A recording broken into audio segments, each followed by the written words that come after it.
concours de beauté, une ambiance haute en couleurs, le bal travesti de l'Académie des Beaux-Arts de Bruxelles en 1938.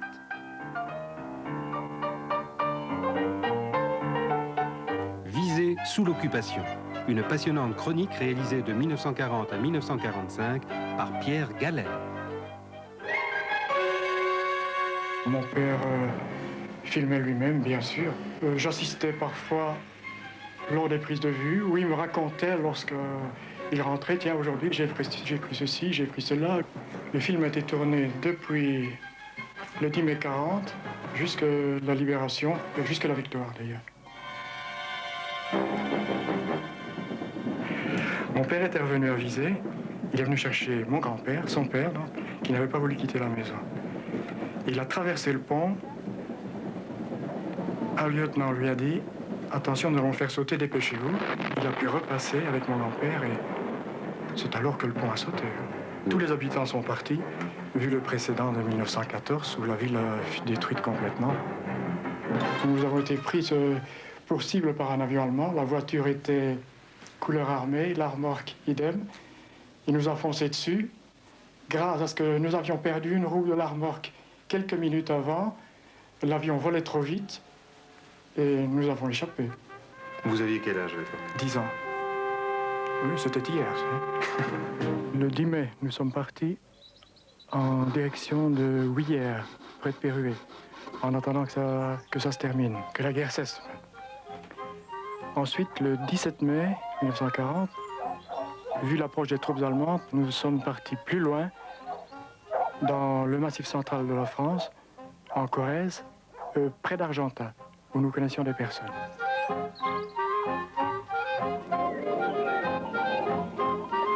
Ce jour-là, il y avait marché. Il y a un veau, une vache qui était récalcitrante. Quand la marche avant n'allait pas, on le mettait en arrière. Enfin, ils arrivaient toujours à l'amener sur le lieu de vente. C'était un événement pour vous, la vie de ce village? Oui, c'était la vie à la campagne. Il y avait toujours l'incertitude de ce qui se passait en Belgique. D'après les soldats que mon père rencontrait parfois, ils disaient non, Visé c'est détruit, nous l'avons bombardé. Et en réalité, ce n'était pas détruit.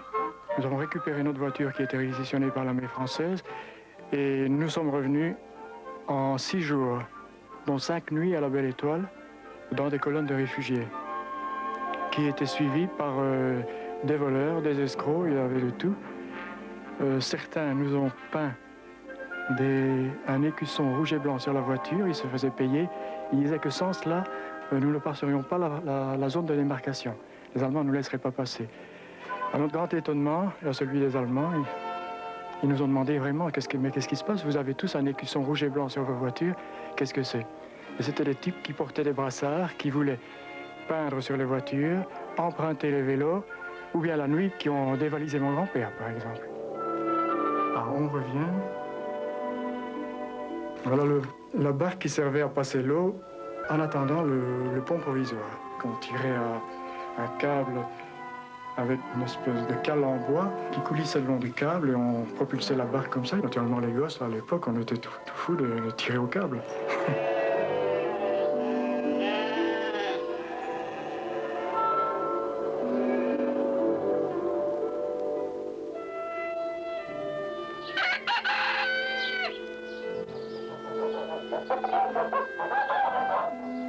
Oui, le maïs ne se cultivait pas par ici. Mes parents étant restaurateurs, un jour mon père a trouvé des grains de maïs dans l'estomac du noix. Il les a plantés, ce qui a donné 3-4 épis. Et l'année suivante, il a replanté tous les grains de ces épis et ça lui a donné cette production que vous voyez ici, qui a servi à faire de la farine de maïs.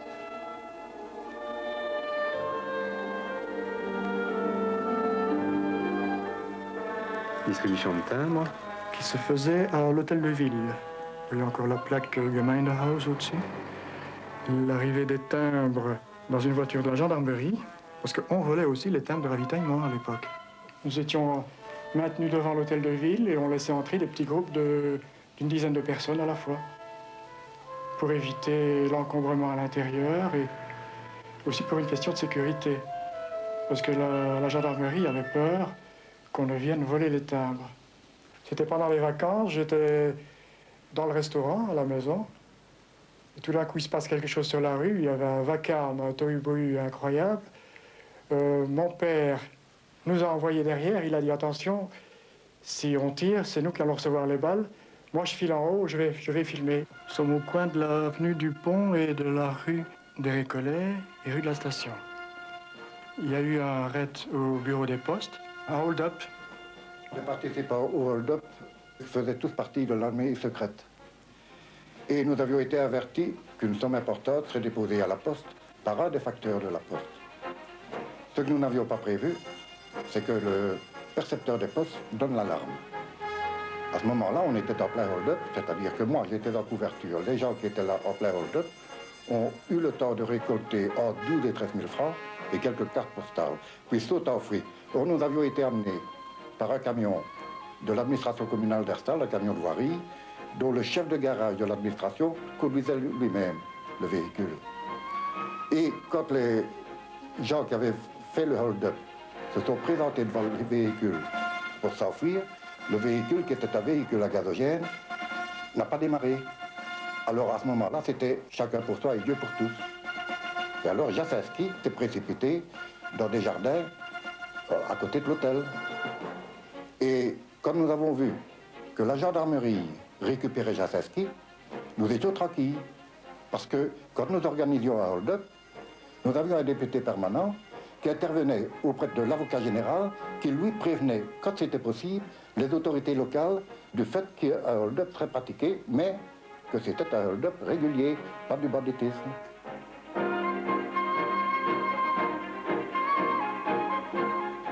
M. Jasinski a été transféré à la section belge de la prison Saint-Léonard, et là, nous pouvions espérer le faire libérer par les autorités judiciaires. Or, 15 jours après, les Allemands le réclamaient et l'installaient dans la section allemande. Par la suite, M. Jasinski a été transféré à la forteresse de Siegburg, en Allemagne, où, par son métier de tailleur, il a bénéficié de certains avantages et est mort de fièvre typhoïde.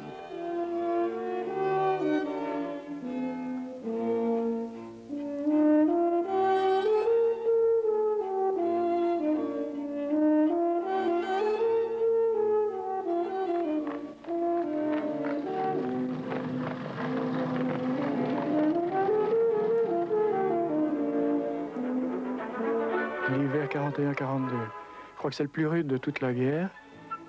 Vu qu'il n'y avait pas ni à visée ni à lueur de circulation, enfin, il y avait une circulation très très faible, quelques charrettes avec des chevaux, quelques camions de l'armée allemande, toutes les rues s'étaient transformées, enfin les rues en pente s'étaient transformées en pistes de luge. Là, la population, les jeunes, vieux, tout le monde y allait. C'était les sports d'hiver.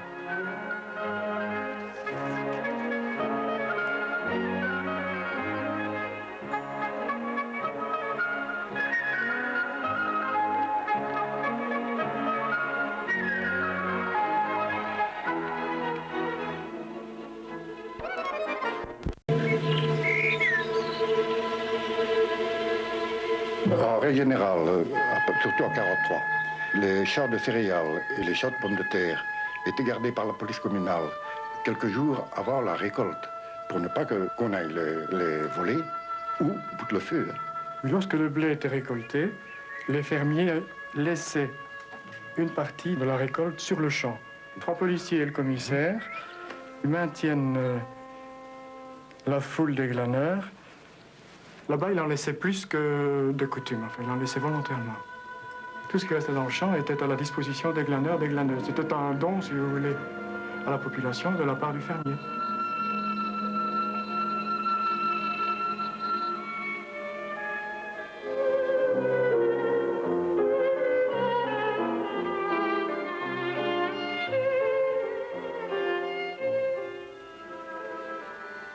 Avec les grains d'orge, ils brûlaient les grains d'orge, ils en faisaient du malt qui remplaçait le café, donc, hein, qui était une boisson très saine, c'est pas ça. Nous achetions de la farine et ma mère la tamisait, elle faisait son pain.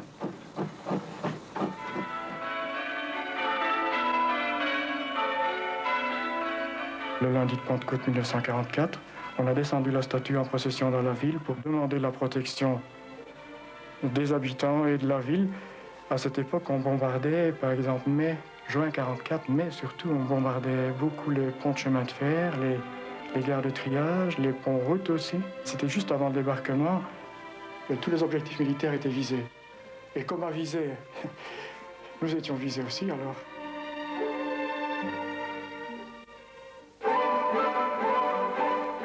L'été, les grandes vacances, pas question d'aller à la mer. Toute la côte était interdite.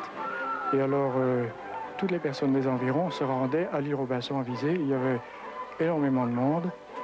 Et on se baignait dans la Meuse, qui alors était moins sale. Nous ne dirons pas plus propre que maintenant.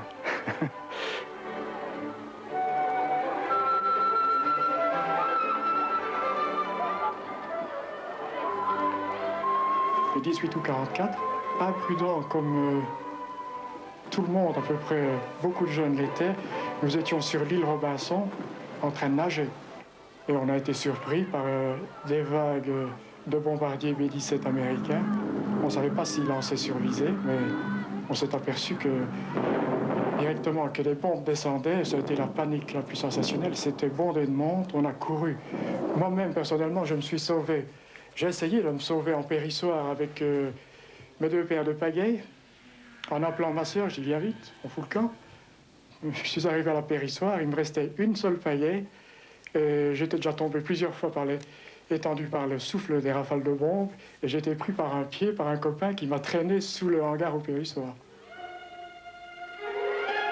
Et alors là, on passe tout de suite en septembre. Début septembre 44.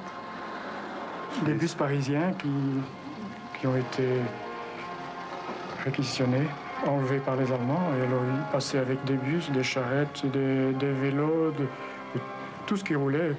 Ils employaient tout.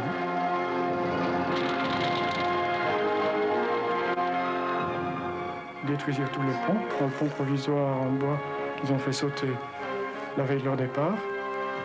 Le pont de chemin de fer a également sauté. Il a été détruit en 1940 et en 1944.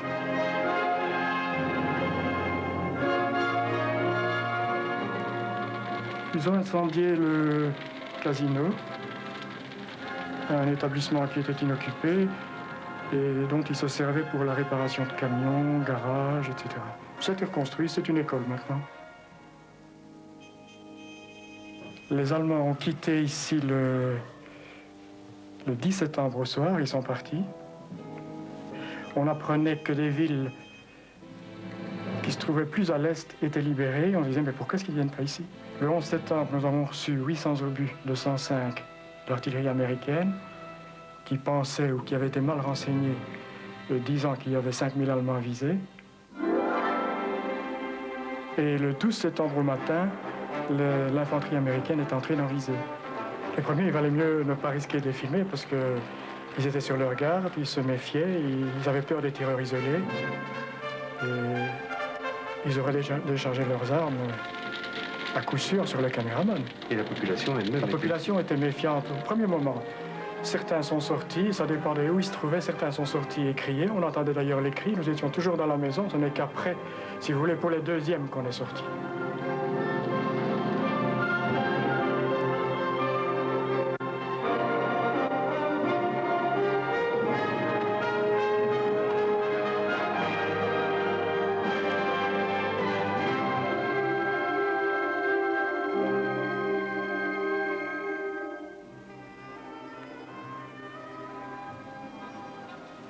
Après le bombardement du pont du chemin de fer, nous nous sommes réfugiés dans la maison d'un cousin près de l'église. Et alors, une fois la visée libérée, nous sommes rentrés chez nous. Ma mère et ma sœur avaient même transporté un matelas, là, comme je les vois. La cuisine roulante du 557e d'artillerie antiaérienne dans la cour de chez nous, la cour de l'hôtel.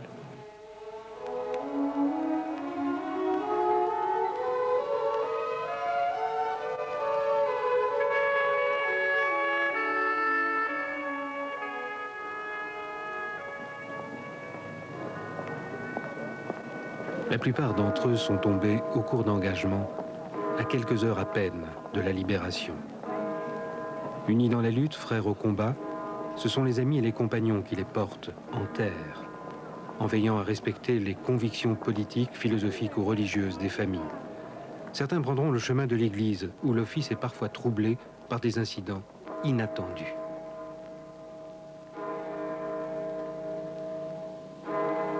Pendant l'office, à l'intérieur de l'église, on entendait des huées à l'extérieur. Tout le monde s'est précipité pour voir et il passait des camions de prisonniers allemands.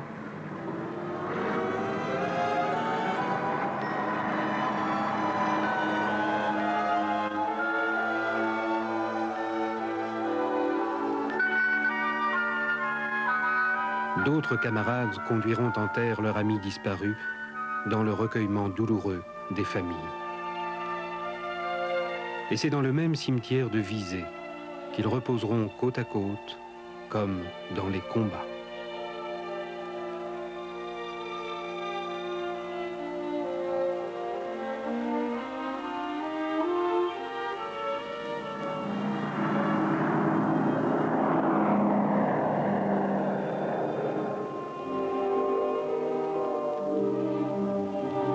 C'est à partir de mai 1945, des convois entiers, des trains entiers de prisonniers étaient dirigés sur la caserne de Visé.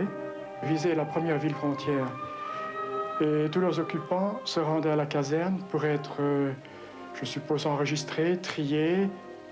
Ils étaient désinfectés aussi. Il y avait une antenne de la Croix-Rouge là-bas qui s'occupait d'eux.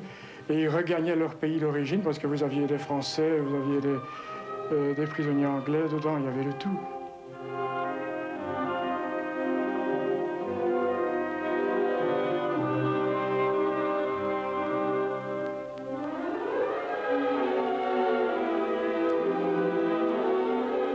Oui, j'ai vu un cousin de ma mère rentrer.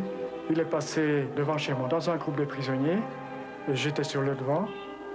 Il m'a reconnu. J'ai dit, celui-là, ça c'est le fils. Il est filé hors des rangs. Il est venu, alors on l'a prévenu chez lui.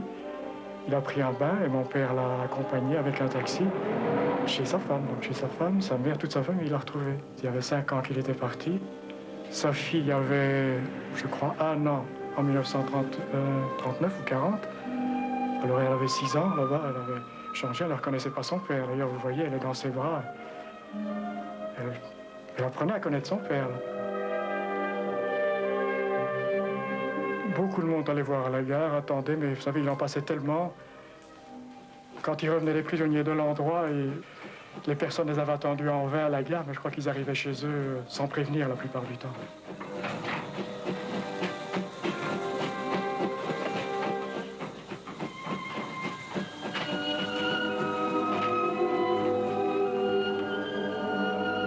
Vous savez, c'était un film de mon père, c'était lui le cinéaste. Hein. Je n'étais pas toujours son assistant, enfin c'était occasionnellement.